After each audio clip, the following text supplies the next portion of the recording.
Hello students, welcome to the lecture on sourcing and pricing, and after this lecture we will be able to learn the following objectives. Explain the concept of sourcing, define supplier rating and assessment, understand supply chain collaboration, describe procurement function and sourcing strategy, understand pricing and revenue management in the supply chain, explain the seasonal demand, define spot and bulk contracts. Let us first start with the term sourcing. In business, the term sourcing refers to a number of procurement practices aimed at finding, evaluating, and engaging suppliers of goods and services. Outsourcing, the process of contracting a business function to someone else.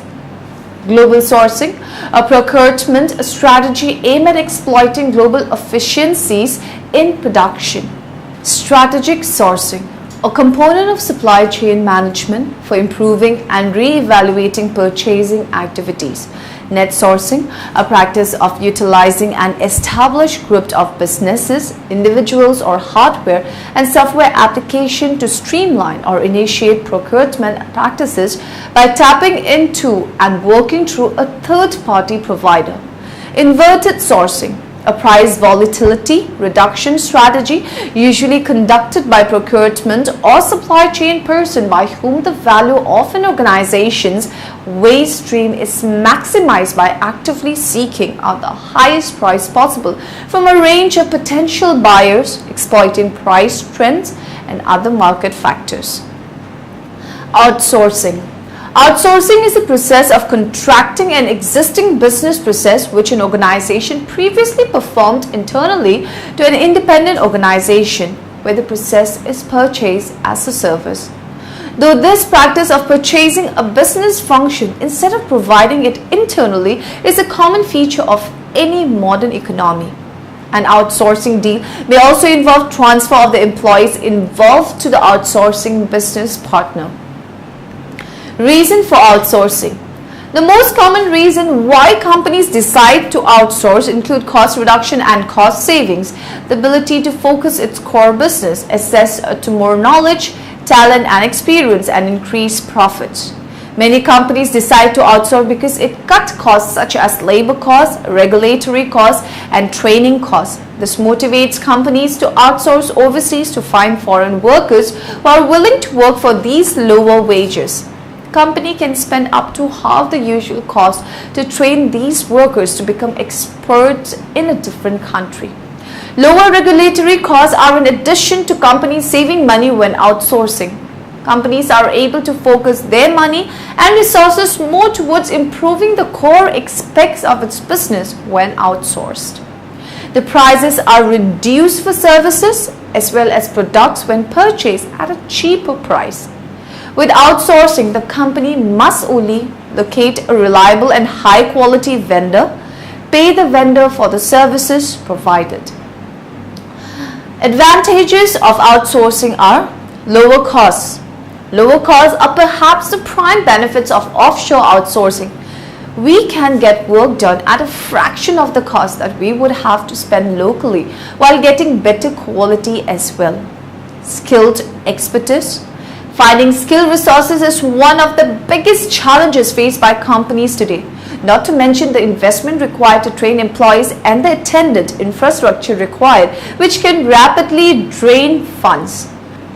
Outsourcing frees companies from these hassles by providing access to skilled resources at lower cost, with the additional benefit of not having the burden of managing them directly. Time zone difference.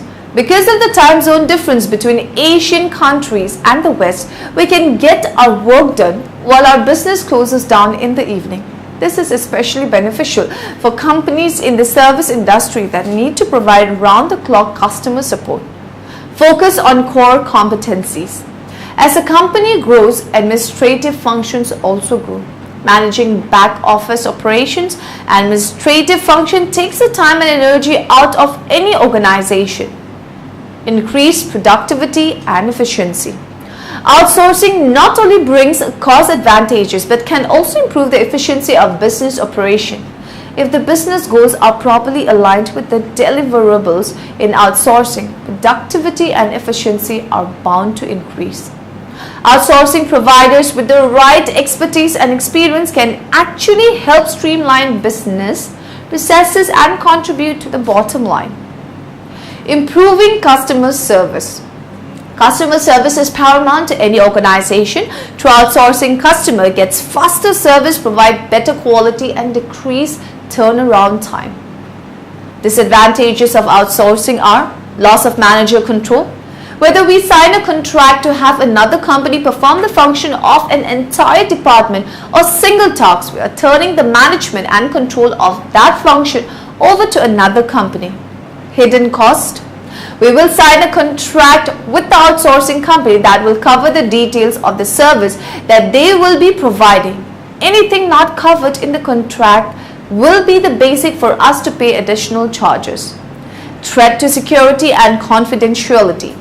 The lifeblood of any business is the information that keeps it running. If we have payroll, medical records or any other confidential information that will be transmitted to the outsourcing company, there is a risk that the confidentiality may be compromised. If the outsourced function involves sharing proprietary company data or knowledge, this must be taken into account.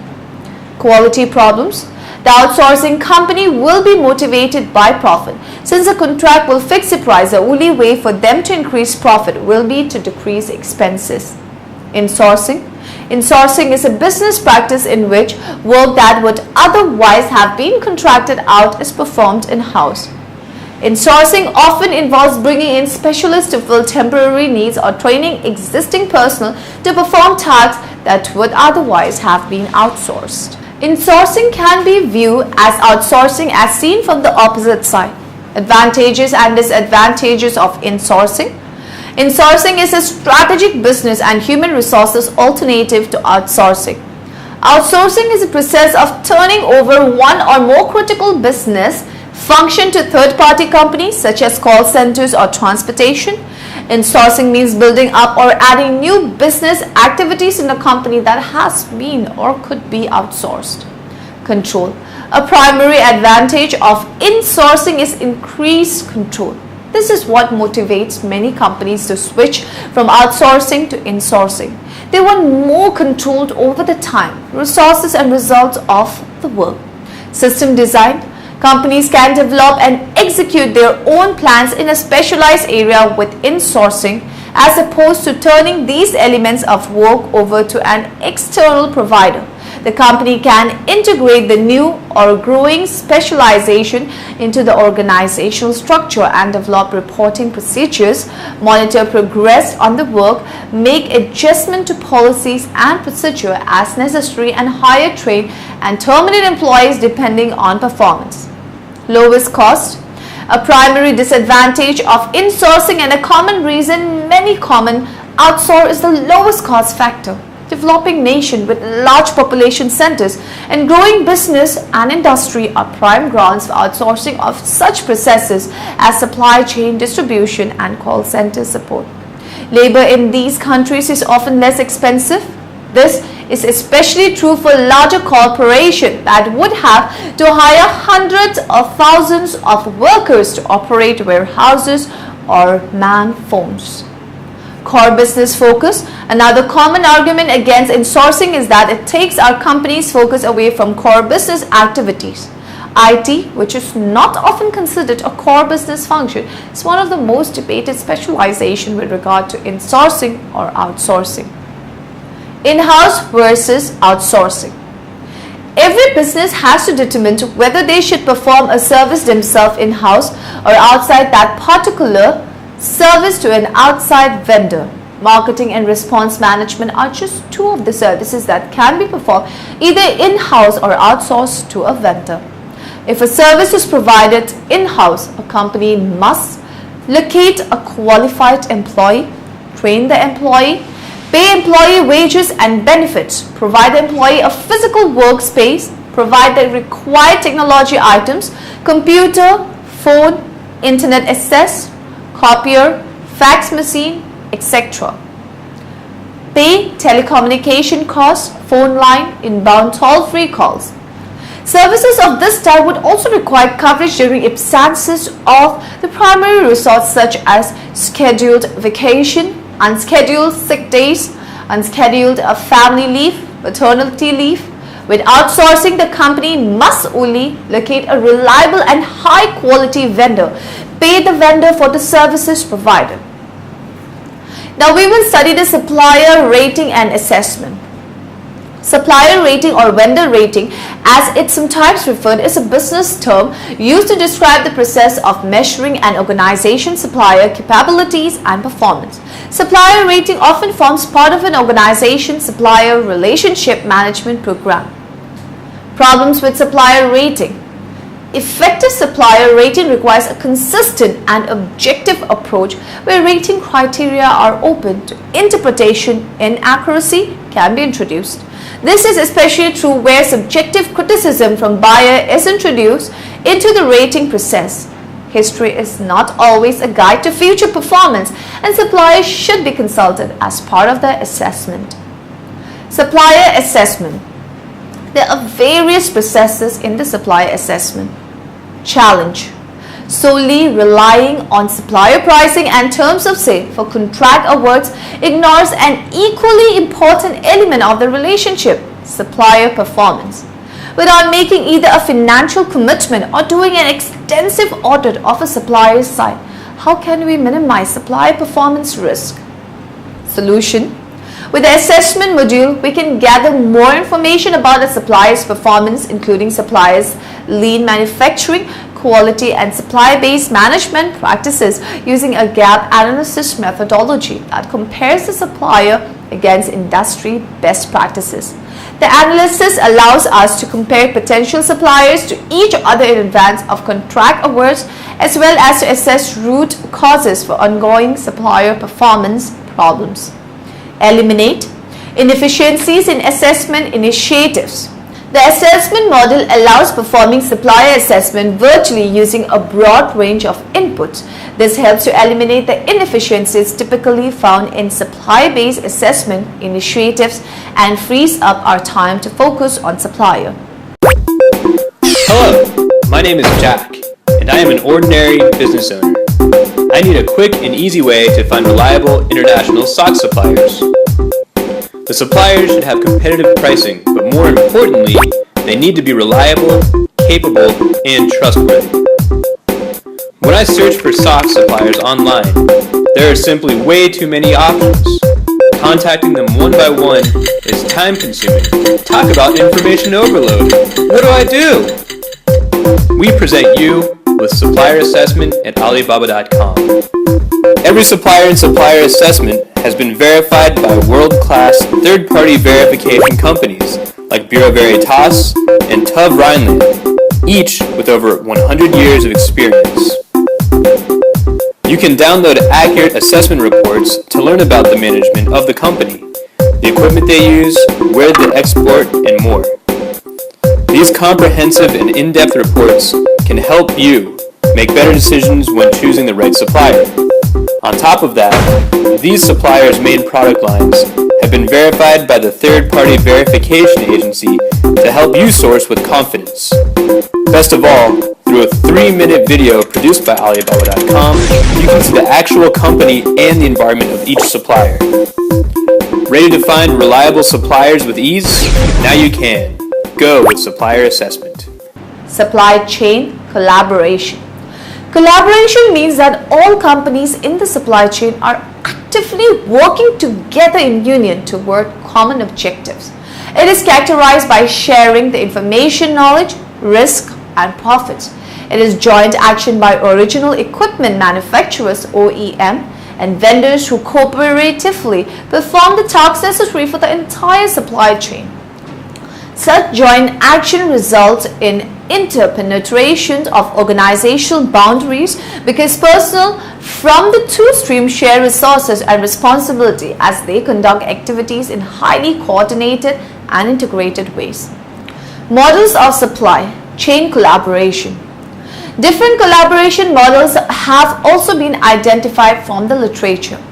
The at arm's length Model economic theory advocates an arm's-length relationship between the vendor and the customer for both to get the best out of the relationship.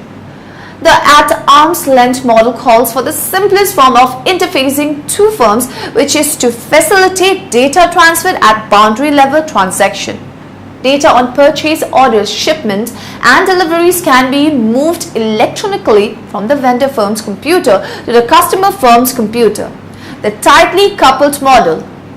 The rationale for this approach stems from the fact that the supply chain as a whole has to be efficient and cost-effective.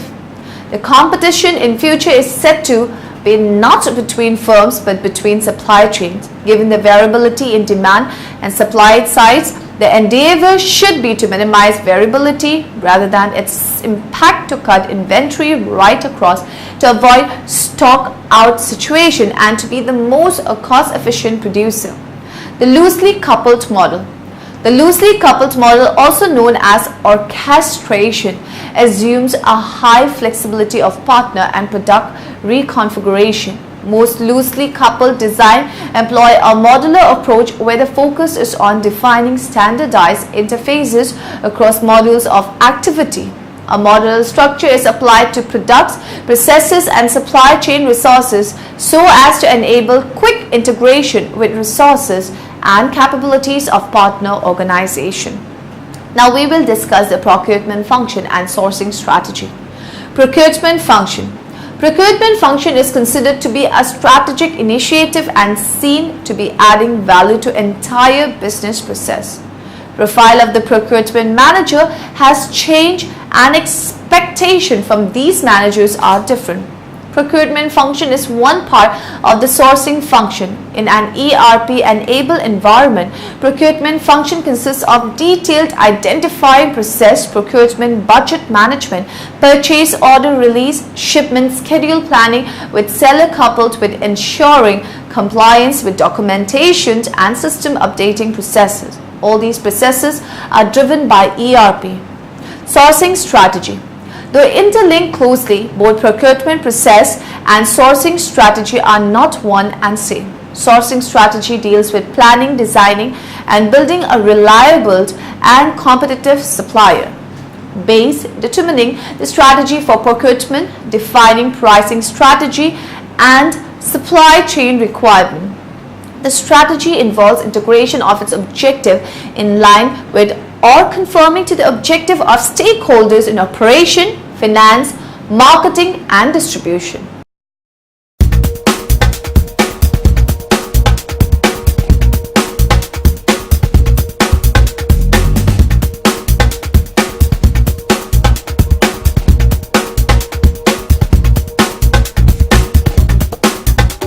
During the first phase, we investigate the different options for sourcing modes. The three elements, location, ownership, and management style, are plotted in our global sourcing strategy model. This results in 8 different sourcing modes. We work with you to identify the appropriate sourcing modes for your specific situation. The next phase is to plan the scenarios. We use matching business cases to find the most beneficial sourcing mode. When the right sourcing mode has been selected, your organization must be prepared for implementation. During this phase, we support you in selecting the right service provider or help you to set up your own shared service center. We prepare your organization for the shift of workload that will follow. During the migration or transition phase, the governance model must be aligned. Critical knowledge and experience must be captured. This phase is also the time to train your organization for the new situation. In addition, service levels and key performance indicators will be defined. In the delivery or operations phase, it is important to continuously monitor, control, and manage both the service provider and the demand organization. By doing this, we ensure that both short and long-term benefits accrue. Organizations change. Environments change as well.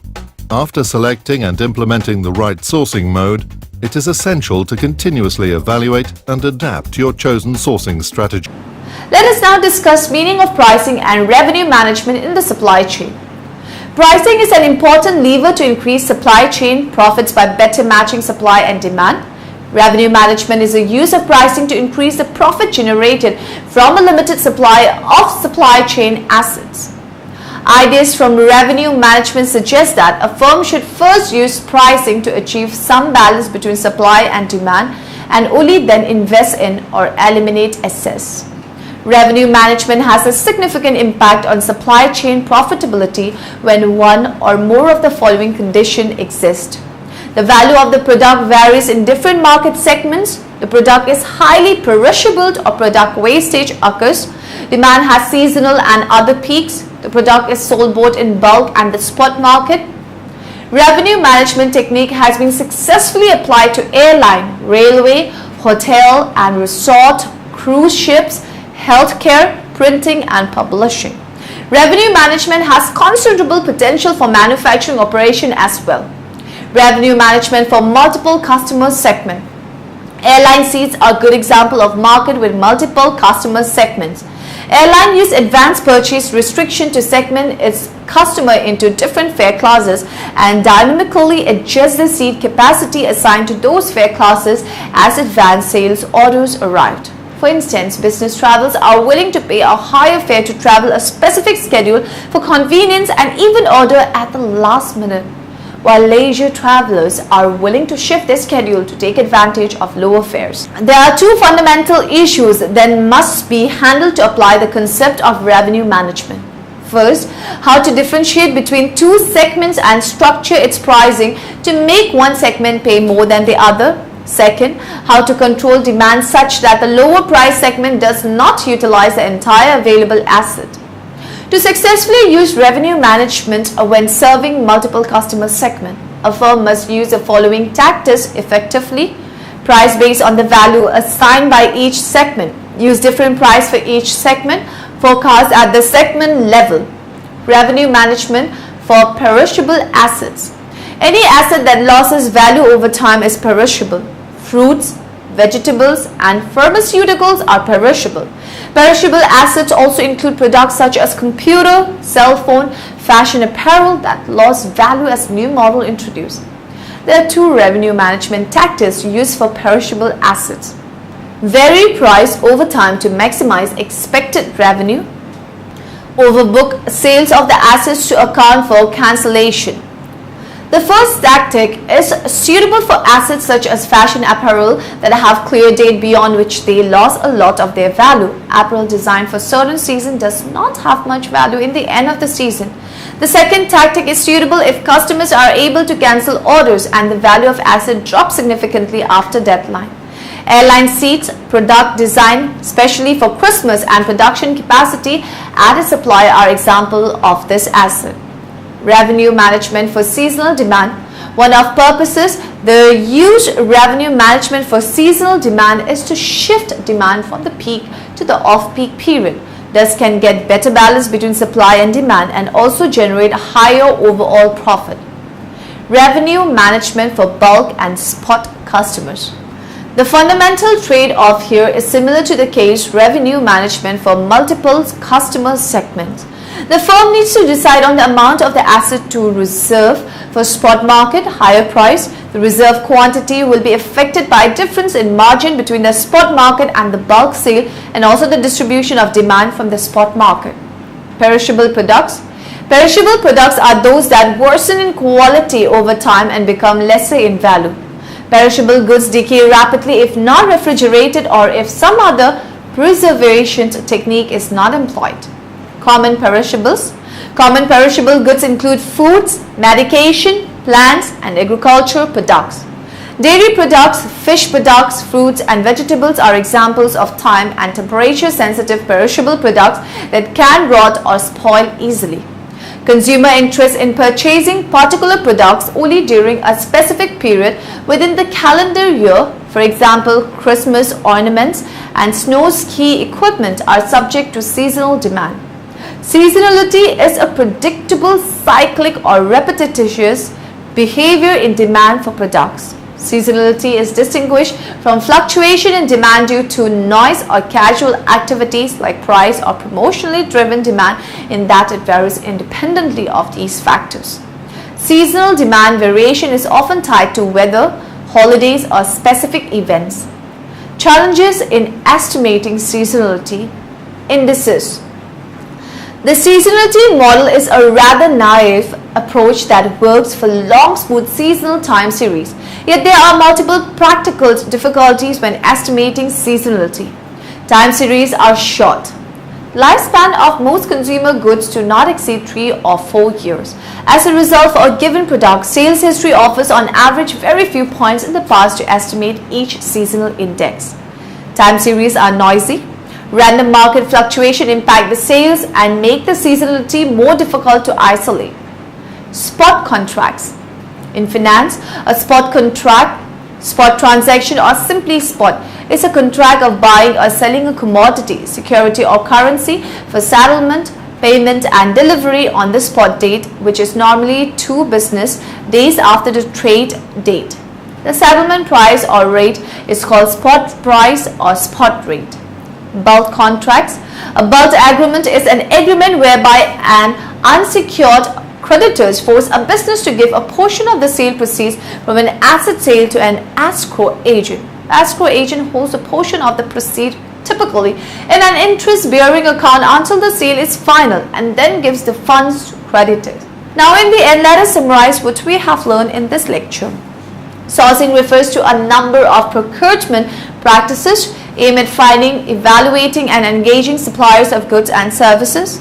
Outsourcing is a process of contracting an existing business process which an organization previously performed internally to an independent organization where the process is purchased as a service.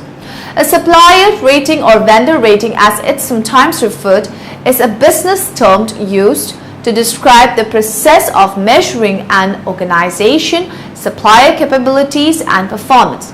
Collaboration means that all companies in the supply chain are actively working together in union toward common objectives. Sourcing strategy deals with planning, designing, and building a reliable and competitive supplier base, determining the strategy for procurement, defining pricing strategies, and supply chain requirements.